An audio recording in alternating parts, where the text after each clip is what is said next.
big picture of John, because he builds his whole gospel around the number 7. And 7 is the number of perfection in Hebrew, in the Hebrew scriptures. And so there are loads and loads of repetitions of the number 7 in John's gospel. So there are 7 I am statements. There are 7 public signs. And it's that he builds his whole story, his whole narrative around. Thanks, Carol, that's great. So, I just wondered if you knew what the miraculous signs in John are. So here are some little cryptic clues. So there are 7 signs. Can you work out what any of them might be? Changing the water into wine. Yeah, oh no, the drinks run out. What do you think that one is? The wedding. Wedding of Cana. Yeah. That's the first one. Palace plea for healing. This is probably one of the lesser known ones, so it's a bit more tricky. So that's a royal official who asks for healing for his son. Number 3. I can never get into the pool in time. What's the blind man of son? The weekend away. The pool of Bethesda.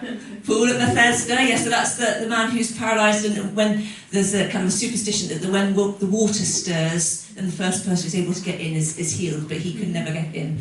And then Jesus comes and heals him and tells him to get up and walk and take his mat. Number 4, a small boy saves the day with his picnic. 5,000. Is it a ghost? No, it's Jesus. Walking on the water. Walking on the water, yeah, when he walks towards them. Number 6, Jesus gets muddy hands. So that was the blind man, so we heard about that last week. And 7, Jesus delays Lazarus. And that's what we're going to be talking about today. So, so that is just a little bit of fun, just to start off with. So we're going to be reading from John 11. So if anybody's got a Bible and wants to follow, I'm going to be doing 5 to 8, because it's a long chapter, so I'm going to just do a slightly truncated version. So 5 to 8, 17 to 27, and then 34 to 46. Okay, so here we go. Jesus loved Martha and her sister and Lazarus. Yet when he heard that Lazarus was sick, he stayed where he was for 2 more days. Then he said to his disciples, "Let us go back to Judea." "But Rabbi," they said, "a short while ago the Jews tried to stone you, and yet you're going back there." On his arrival, Jesus found that Lazarus had already been in the tomb for 4 days. Bethany was less than 2 miles from Jerusalem, and many Jews had come to Martha and Mary to comfort them in the loss of their brother. When Martha heard that Jesus was coming, she went out to meet him, but Mary stayed at home. "Lord," Martha said to Jesus, "if you'd been here, my brother would not have died. But I know that even now God will give you whatever you ask."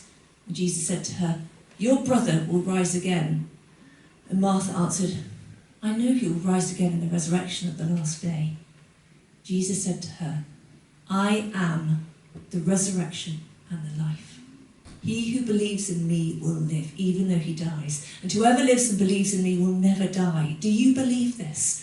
"Yes, Lord," she told him. "I believe that you are the Christ, the Son of God, who was to come into the world." "Where have you laid him?" he asked. "Come and see, Lord," they replied. Jesus wept. He came to the tomb. It was a cave with a stone laid across the entrance. "Take away the stone," he said. "But Lord," said Martha, the sister of the dead man, "by this time there's a bad odour, for he's been there for days, 4 days. Then Jesus said, "Did I not tell you that if you believed you would see the glory of God?" So they took away the stone.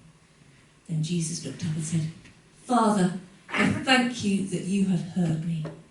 I knew that you always hear me, but I said this for the benefit of the people standing here, that they may believe that you sent me." When he had said this, Jesus called in a loud voice, "Lazarus, come out!" The dead man came out, his hands and his feet wrapped with strips of linen and a cloth around his face. Jesus said to them, "Take off the grave clothes and let him go."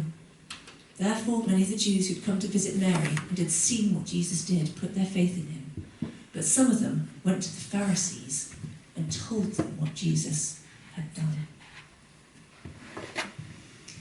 So that's a story which probably many of us have heard before, although actually it's really good to kind of read it in its entirety again, isn't it? Because sometimes we only just get snippets of it. And it was obviously brilliantly acted out by the children quite recently, so I feel like I'm sort of on a losing wicket here, because frankly, that was amazing. But the drama, if you can just kind of picture it, just kind of go back to that time and picture the drama of it. People kind of standing round, probably in a cave. Jesus putting his reputation on the line here. And he calls out in a loud voice, "Lazarus, come out." There's a pause. A dead man comes out of the tomb. I mean, it's like a zombie movie kind of turned up 100 times, isn't it? I mean, just people literally must have just been falling back, gasping at the shock of it. I mean, it's absolutely extraordinary, isn't it? Just the awe and the wonder in that place. And people's response must have just been to worship. This is just an amazing scene. But I want to set it into a kind of the wider story of Jesus' life and what was happening to him. So the chapter, as we sort of read from the beginning, it starts with the disciples saying, "Why do you want to go back to Judea? They've just tried to kill you." So in the previous chapter, they tried to stone him, but Jesus managed to slip away. But he decides, at this point, he's then crossed over the Jordan. So he's kind of in a wilderness setting. And then he decides to come back to Bethany, which is just a couple of miles from Jerusalem. So it's really dangerous for him. This is not without jeopardy. This is not without its risks. And so he's having to weigh up, is this the right thing to do? Is this the right timing, Lord? And he's really in kind of communion with his Father. Is this the right thing for me to do? And so when Jesus announces he's going back, there's actually not a verse which I read out, but kind of Thomas says rather gloomily, "Oh God, I suppose we ought to go with them, and we're going to die too." They're fully aware of kind of the risks of what this entails, kind of going back to Bethany. And then at the end of the chapter, just after Lazarus, we have the high priest Caiaphas saying, "It's better for you that one man die for the people than the whole nation perish." So that's in 11 verse 50. So there's a real kind of arc here of just how kind of in the journey towards Jerusalem, towards the cross. This is a really kind of pivotal moment. So when Jesus hears that Lazarus is ill, bizarrely, he does nothing for 2 days. He doesn't send a message saying, "I'm on my way, it's all right, hang on, I'm coming." Complete radio silence, nothing. And verse 41, if you have the passage in front of you, might give a clue, possibly, to what he's been doing. He's been praying. Maybe he's been praying that the body doesn't decompose, that there's not going to be a smell, because that's what Martha's main concern is, isn't it? Lord, it's going to be a really bad smell. So maybe that's something he's been praying, that God shows his glory and that Lazarus' body doesn't decompose. Praying that it's got the right time, as I say, that he's kind of following the Father's will, that actually, because he knows the consequences of coming back. But when he does, so he comes back to Bethany, and when he meets Martha, there's this beautifully intimate moment. She runs out to meet him, Mary stays at home. She's the woman of action. She's the one who is busy, she rushes up to him and her words come tumbling out. Lord, if only you'd been here, my brother wouldn't have died. But even now I trust you. She's absolutely heartbroken. She takes her, if only you'd been here, Lord. Jesus' response. First, he asks her to look to the future. And he says, "Your brother will rise again." And her response is, that's a slightly, well, that doesn't really help me right now. But yeah, I do know that he's going to rise at the end. But actually, that doesn't really help me in my grief right now. But then, Jesus brings the future into the present, dramatically. And he says, no, resurrection isn't just at the last day. It's here. It's now. It's me. Look at me. I am the resurrection and the life. He who believes in me will live even though he dies. So resurrection isn't just a doctrine, it's not just a belief, it's a person who is right there, right with Martha in her grief. And Jesus is urging her to exchange her if only for an if Jesus. If Jesus really is who he says he is, if he really is the Son of God, if he really is the Messiah, the Christ, then that changes everything. There is hope. There is hope. And he's asking her to trust him, to put her faith in him. So we probably all have our if only moments, don't we? We look back at our past and we just think, if only I hadn't been in the car when it crashed, if only that thing hadn't happened to me, if only I hadn't got ill, if only I hadn't gone into that betting shop, if only I hadn't believed that person and they betrayed my trust. Whatever it is for you, whatever if only it is for you. If Jesus doesn't condemn us, he comes right into the middle of our mess and our muddle and our confusion, and he says, I am here. And he says, look to the future. First of all, he says, look to the future, have an eternal perspective. One day, you're going to be with me, and all this is going to be over. And you're thinking, well, yeah, that doesn't help me right now. That doesn't help me in my grief. That actually doesn't help me in my pain, which I'm carrying with me. But then he also says, no, I'm with you right here, right now. I am the resurrection and the life.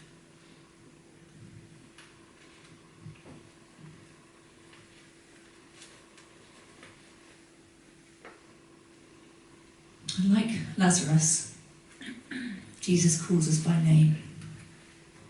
He says, Lazarus, come out of the tomb. He says, Glyn, come out of the tomb. Lucy, come out of Miriam. Nikki, come out of the tomb. And we can all experience what Lazarus experienced. That Jesus is who he says he is. That he is faithful. He is trustworthy. He can bring back to life what died in that moment of if only. Whether it was a hope or a dream or a broken relationship. God can bring new healing and new life. And he says to the onlookers, take off his grave clothes. And he wants us to do that too. So I just wonder what grave clothes we're carrying around with us, from past traumas, from mental ill health, maybe physical scars.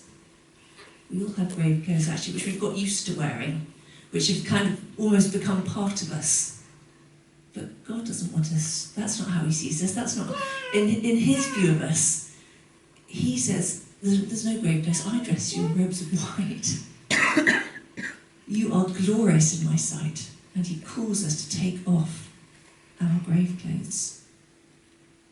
And sometimes, our nearest and dearest can see those grave clothes better than we can. So actually sometimes it might be helpful to even to say to someone you love, help me take these grave clothes off. I can't, you've carried them for so long, but actually sometimes we can't do it ourselves, and we need someone to kind of journey with us and walk alongside us to help us take them off.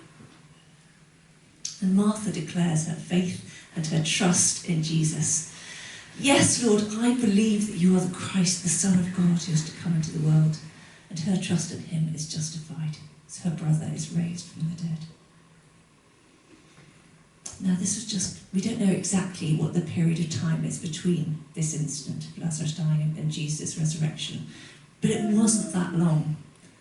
And I wonder if Martha and Mary and everybody who was there that day can remembered these words when Jesus had died, before Easter Sunday, on Easter Saturday, on that bleak, dark day, when all their hopes had been shattered, when everything they thought was true about Jesus appeared to be gone.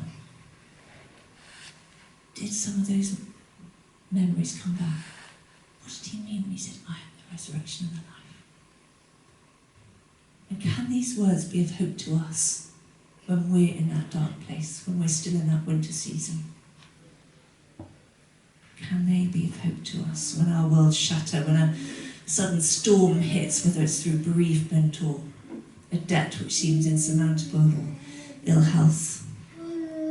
I am the resurrection and the life. Jesus says, believe in me and new hope can arise from the ashes. He knows, he sees our pain.